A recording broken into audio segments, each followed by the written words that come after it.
বন্ধুরা আজকে আমি তোমাদের সাথে শেয়ার করব ধনতেরাসের দিনের ভিডিওটা, মানে আগামীকালের ভিডিওটা আজকে তোমাদের সাথে শেয়ার করব।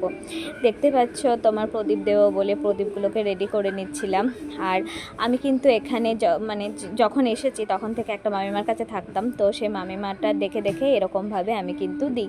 তোমার মানে পরপর 3 দিন দিয়া দিই, মানে ধনতেরাসের দিন থেকে দীপাবলির দিন অবধি পরপর 3 দিন দিয়া দিই।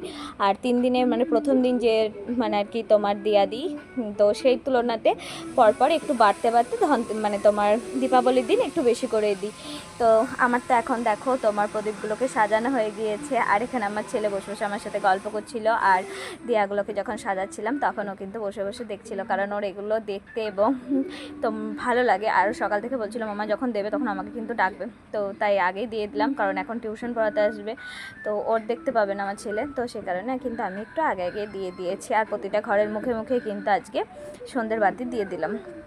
আর তোমার কি বলে তো, অন্য বছর তো শাড়ি পরি একটু বেশি ভালো লাগে, কিন্তু এবছর আমি আর শাড়ি পরতে পারিনি, তার জন্য একটু খারাপ লাগছিলো। কী করবো বলো, সব বছর তার সমান যাবে না। তো আজকের ভিডিওটা কেমন হয়েছে অবশ্যই কমেন্টে জানিও। আর শেষে আমার ছেলে কিন্তু এখানে কয়েকটা ছবি তুলে নিচ্ছিল, তো ছবিগুলোকে তুলে দিচ্ছিলাম। কেমন হয়েছে সবাই জানিও। টাটা।